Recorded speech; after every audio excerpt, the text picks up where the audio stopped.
আসসালামু আলাইকুম। আমি গত পরশুদিন মালয়েশিয়াতে এসেছি 2 দিন আগে। এর মধ্যে মালয়েশিয়ার 3 জন মন্ত্রীর সাথে বৈঠক হয়েছে। মালয়েশিয়ার যে স্বরাষ্ট্রমন্ত্রী আছেন এবং হিউম্যান রিসোর্স মন্ত্রী আছেন ওনাদের সাথে আনুষ্ঠানিক বৈঠক হয়েছে। ট্রেডের যে মন্ত্রী আছেন ওনার সাথে অনানুষ্ঠানিকভাবে আলোচনা হয়েছে। তো এখানে কিছু অগ্রগতি সাধিত হয়েছে, সেটা আপনাদের সাথে শেয়ার করতে চাচ্ছি।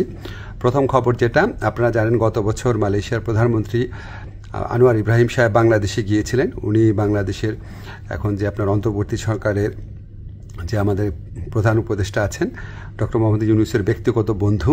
তো উনি তখন প্রতিশ্রুতি দিয়েছিলেন যে গত বছর যেই বাংলাদেশি শ্রমিকরা মালয়েশিয়াতে আসতে পারে নাই শেষ মুহূর্তে, তাদেরকে উনি মালয়েশিয়াতে আসার সুযোগ করে দিবেন। এটা নাম্বার ছিল 17,000-এর মতো।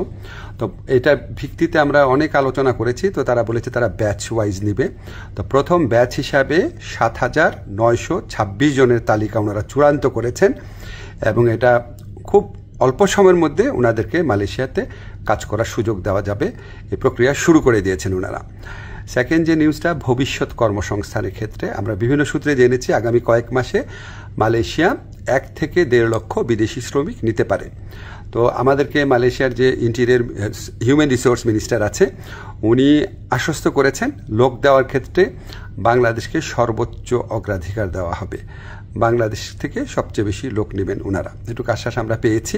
তো আমরা অনুরোধ করেছিলাম বাংলাদেশে যারা রিক্রুটিং এজেন্ট আছে তাদের সবার জন্য যেন উন্মুক্ত করে দেওয়া হয়, যাতে সবাই লোক পাঠানোর সুযোগ নিতে পারে।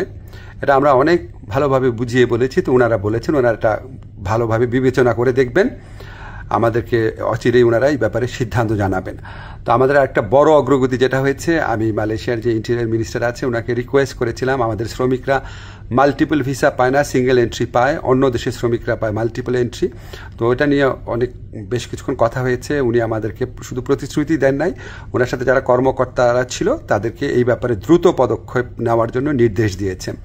আর আমি বলেছি যে মালয়েশিয়ার যারা ইরেগুলার হয়ে গেছেন, যে শ্রমিক ভাইরা আছেন তাদেরকে রেগুলারাইজ করা বা বৈধ করা যায় কিনা। তো ওনারা বলেছেন ওনারা মাঝে মাঝে এটা করেন, আর গত বছর করেছেন। আর ওনারা বলেছেন যে যাদের পাসপোর্ট এক্সপায়ার্ড হয়ে যায়, ভিসা এক্সপায়ার্ড হয়ে যায়, তাদের ক্ষেত্রে এটা হয়তো করা সম্ভব হবে না। তখন আমি বলেছি দেখেন অনেক সময় আছে যে মালিকের গাফলতির কারণে বা মালিকের ত্রুটির কারণে এটা হয়, তো সেগুলি আলাদাভাবে বিবেচনা করা যায় কিনা ওনারা প্রতিশ্রুতি দিয়েছেন, ওনারা এটা বিবেচনা করে দেখবেন।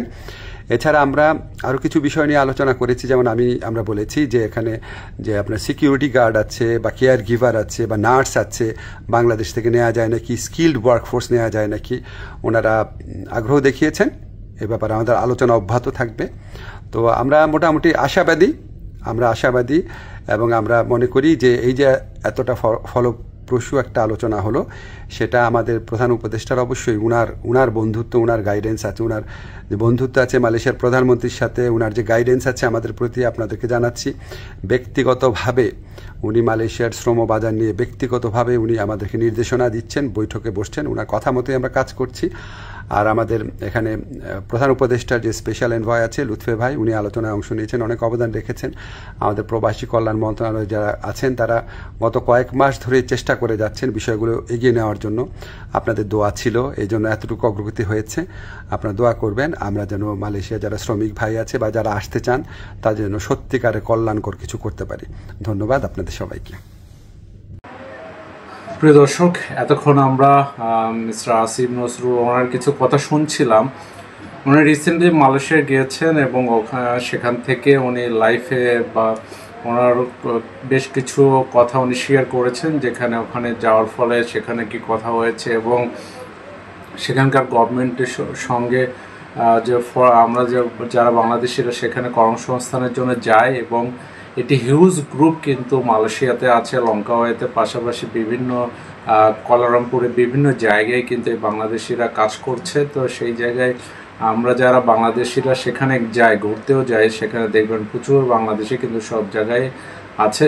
তো বাংলাদেশের জন্য মালয়েশিয়া একটি কর্মসংস্থানের অনেক বড় একটি জায়গা। সেই জায়গায় মালয়েশিয়ার সরকার বাংলাদেশকে আলাদা দৃষ্টিকোণ থেকে দেখবে, এটি কিন্তু বাংলাদেশি হিসাবে সবারই চাওয়া। এবং সেখানে যেহেতু একটি বড় শ্রমিক সংখ্যক লোক কাজ করে এবং বিভিন্ন ব্যবসা প্রতিষ্ঠান পরিচালনা করে বাংলাদেশের লোকজন, তো তাদের সুযোগ সুবিধার ক্ষেত্রে সেখানে পার্মানেন্ট করার বিষয়টি উনি বললেন যে আলোচনা হয়েছে একটা লেভেলে।